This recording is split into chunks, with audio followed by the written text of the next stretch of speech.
and it's a standalone sign. And so anyway, there's a manual reader board, where you can put the letters to say whatever message. Right. So he has his Sawzall to cut this thing off. So meanwhile, he's, standing there shaking the Sawzall at me, threatening me with the Sawzall. Oh, my gosh. And then, I'd be standing on the sidewalk, and he would purposely, because I can't, I can't step on our own property or I'll be arrested. So then he would come down, walk past me, like rubbing against me, nearly knocking me over. And, just doing, calling names, doing a number of things. We called the police and said, this is uncalled for behavior. And what did they say? We're not going to do anything about it. It just sounds like they had a town meeting that you guys weren't invited to, and they just decided to That's right. throw a destruction party. Well, this, again, with the full cooperation of the city and town officials, county officials, law enforcement, judges, you name it. Everybody was in on it. The radio station, the local newspaper, which is called the Shawano Leader, which I've renamed the Evil Leader. now I've graduated it to the Dirty Diaper. Yeah. The publisher, Rod Christensen, the reporter, Tim Ryan, and the editor, Ken Tempest. Ken Tempest was there, too. He was watching the whole thing.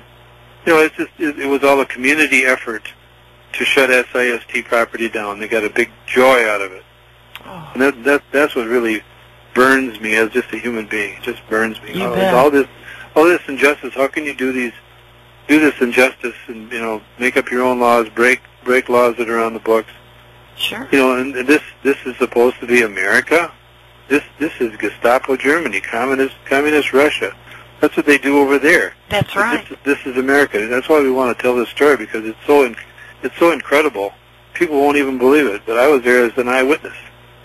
And it was downright property destruction. Even right now as we speak, there's like parts of the counter, which, plate warmers, various parts of the counter which were removed from the store and put out for the garbage. There was nothing wrong with them. There was no reason to remove them. They didn't belong to them. Yet they were removed. They're, pretty much totally destroyed now. They're sitting out by the garbage can. Speaking of garbage, right by the back door, these people had 3 dumpsters and two kind of grease dumpsters. I don't know if you know what they are, but they, if you're cooking things and frying. Yeah. With frying oil, you have your grease dumpsters. Well, they didn't empty their grease dumpsters. They were overflowing. And, of course, then it fermented and got smelling really nice. And so, late at night, the cats come out to catch the rats. Yeah, And the mice that are, feasting on this rotten grease slick. And it's incredible. But does it help? Talk about a health inspector's, playground. They could shut the whole place down and condemn it just on that one thing. And it was right by the back door. So people pulled up to go to the restaurant. If they pulled up there, which is close to the door, they had to see that horrible stuff. Sure. And they smelled the stench. But that was going on for years, and nothing ever was done to it. Incredible. Yeah, it is incredible. And and then for them to manhandle a lady, it just, you're right. It is incredible. And just broad. It was a blatant broad daylight heist. With the police aiding and abetting it and cheering them on. Oh my God. Never thought I'd see something like that, but I certainly did. Well, is there any recourse at a higher level? Well, we do certainly intend to take legal action against, the owner, the police department, and some other agencies and entities who, essentially assisted in this episode. And,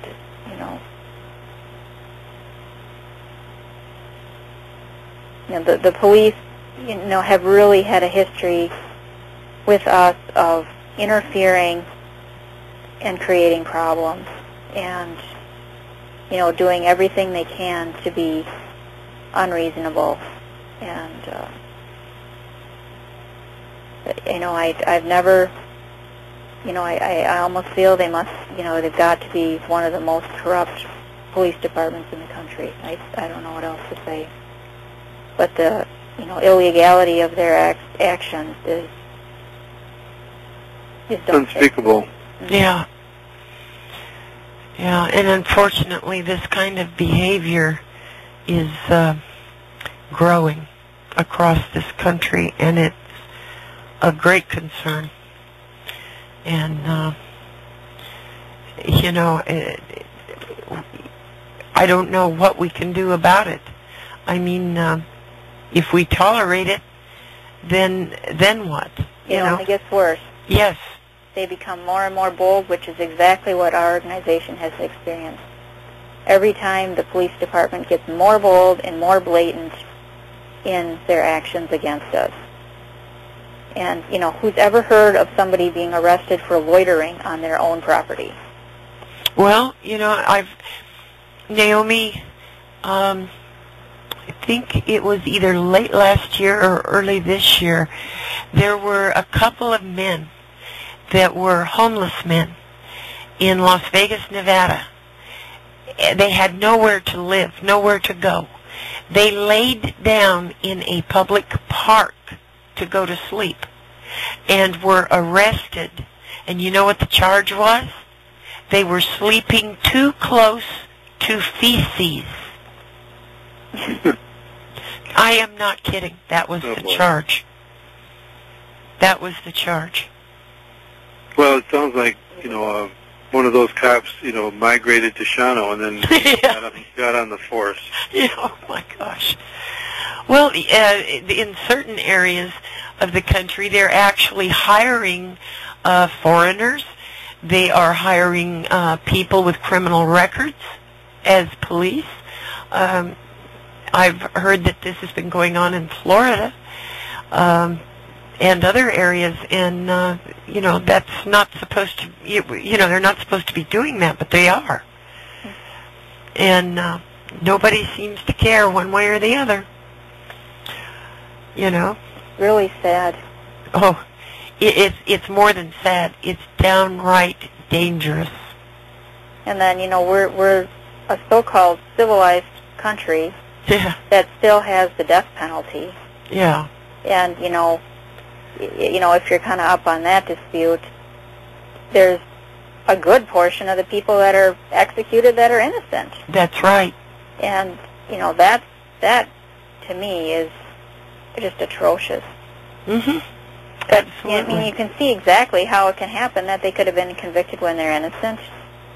I mean, the police, you know, in my experience and from personal knowledge, I mean, they set people up. And, you know, I certainly wouldn't put it past the Shawano Police Department. It'll be interesting to see if they change the police reports. Is there a lot of Masonic activity in Shawano? Do you know? I am aware there is a Mason organization. Maybe Cal would know. They have a chapter here, yes, but I don't know how active they are. Oh, okay. Okay. It's mostly the mainline churches, you know, Catholics and Lutherans. Yeah. Very strong German Lutheran town. Well, this whole thing sounds like it was kind of pre-planned. It was pre-planned, pre-engineered, pre-organized. Yeah. To do just exactly what, you know, it was done, and so, you know, the whole intent is to crush the school financially,